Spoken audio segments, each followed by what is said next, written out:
Melanie Griffith was once one of the most recognizable faces in Hollywood.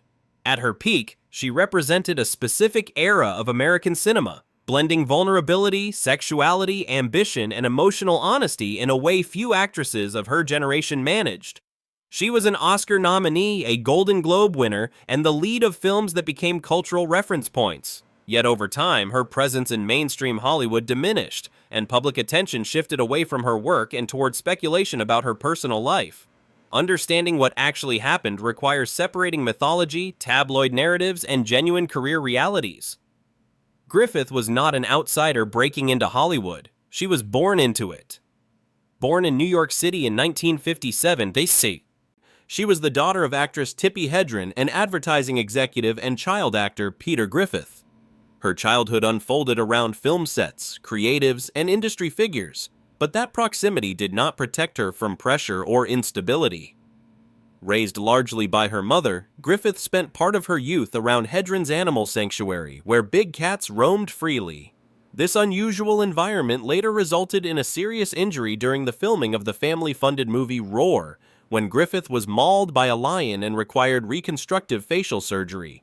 It was a formative experience, both physically and psychologically, long before fame truly arrived. Griffith entered acting early, appearing as a child performer and model before transitioning into adult roles in the 1970s. Her breakout early performance came in Night Moves in 1975, released when she was still a teenager.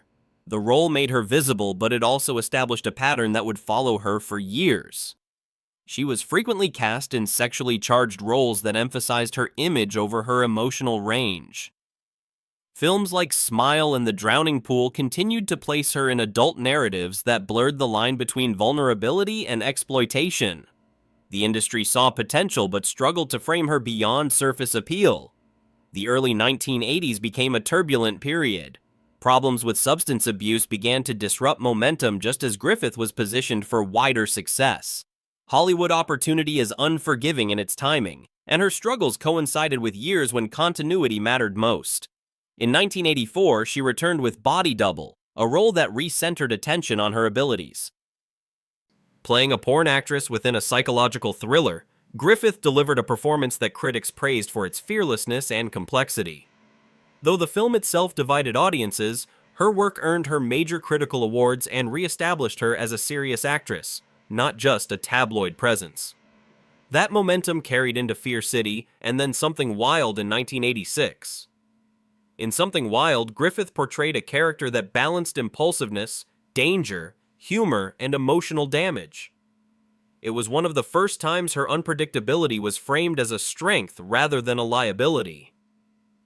The performance earned awards recognition and led directly to the role that would define her career. Working Girl, released in 1988, transformed Griffith's public image entirely. As Tess McGill, she embodied the aspirational working woman of the late 1980s. Intelligent, determined, underestimated, and resilient. The performance resonated widely, earning her an Academy Award nomination and a Golden Globe win. More importantly, it recast her as a mainstream leading actress capable of carrying a commercial and emotional narrative. For a moment, she stood at the center of Hollywood's attention without controversy surrounding her. However, such peaks often create expectations that are difficult to sustain. Entering the 1990s, Griffith took on a range of roles that varied widely in tone and quality.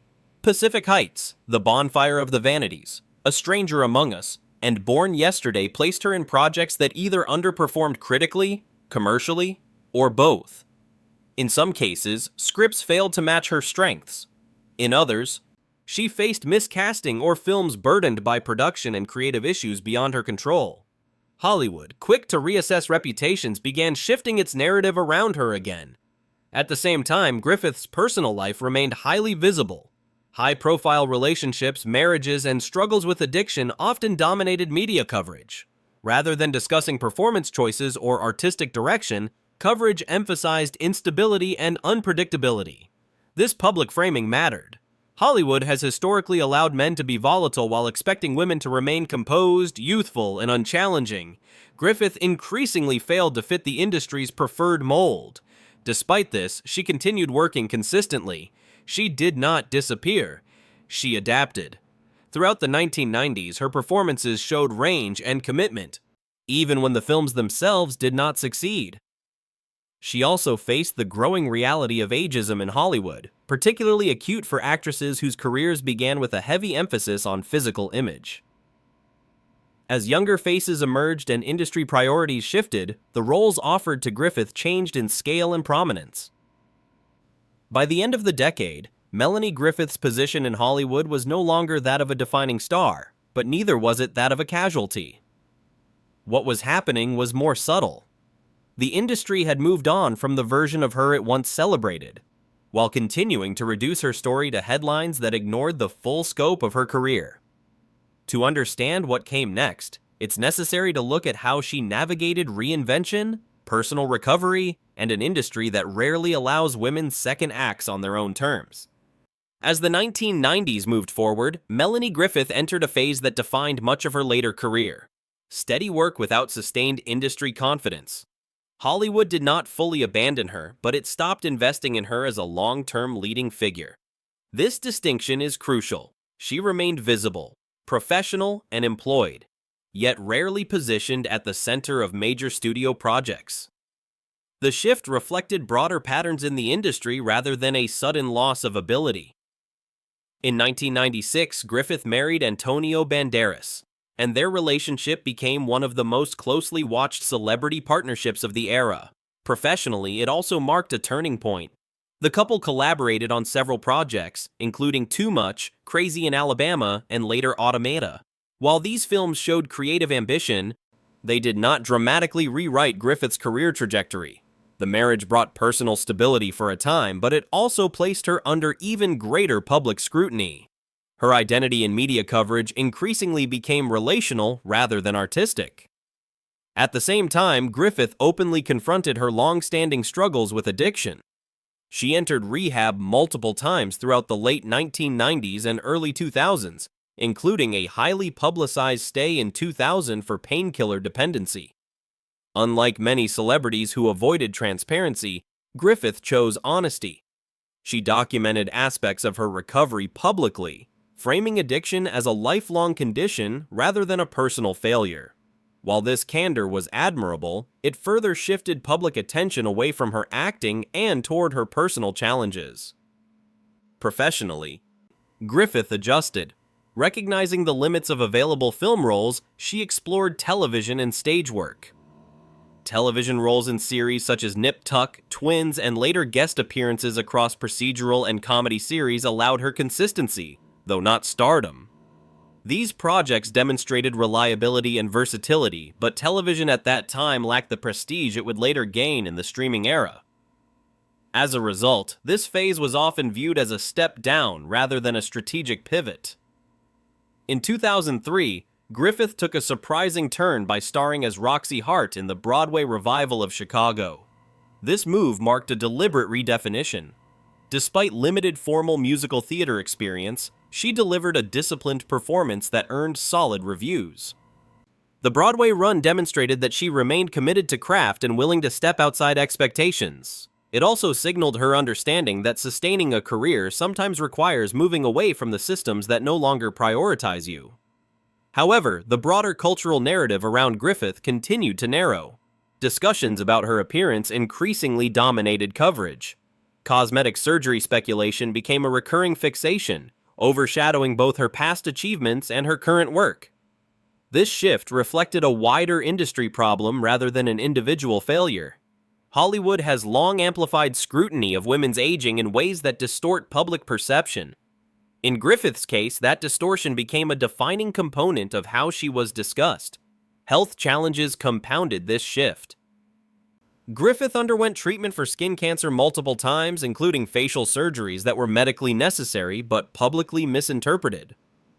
Later in life, she spoke openly about these procedures, clarifying misconceptions and acknowledging the physical toll of decades spent under cameras and lights. These disclosures reframed much of the speculation but arrived in a media climate already conditioned toward reductionism. By the 2010s, Griffith's screen presence had become more selective. She appeared in films such as The Disaster Artist, The Path, and The Pirates of Somalia, often in smaller or supporting roles. These performances were controlled, grounded, and mature, reflecting an actress comfortable with less central positioning. Rather than chasing relevance, she worked when material interested her or when collaboration felt meaningful. In 2014, Griffith and Banderas divorced after nearly 2 decades together. The separation was handled publicly with restraint and mutual respect. While some saw the divorce as another disruption, it also marked a shift toward independence. Griffith refocused on personal health, family, and a quieter life. She maintained relationships with her children, including Dakota Johnson, whose own career began gaining prominence during this period. Rather than competing with her daughter's rising fame, Griffith supported it quietly, without public projection. So what actually happened to Melanie Griffith? The answer is not collapse, disappearance, or rejection in the dramatic sense. What happened was transformation under pressure. She entered Hollywood with advantages and faced expectations that intensified scrutiny. She achieved legitimate artistic success, then encountered the industry's limited tolerance for women who age, struggle publicly, or resist neat narratives. Addiction, health issues, and personal visibility shaped how she was perceived, often more than her performances. Griffith did not lose her career. She lost Hollywood's willingness to continuously reinvent her. Instead of withdrawing entirely, she chose adaptation. She worked steadily, shifted mediums, addressed personal challenges openly, and accepted roles that reflected experience rather than ambition. Her legacy is therefore not best measured by consistent A-list placement, but by endurance. She remains the actress who defined a generation's view of female ambition in Working Girl. But she is also something more complex. She is a survivor of early exposure, physical trauma, addiction, public judgment, and an industry that rarely forgives vulnerability in women. Her career did not follow a clean arc because few real lives do. Hollywood did not erase her, but it simplified her. Understanding what actually happened requires resisting that simplification and recognizing a long career shaped by resilience rather than retreat.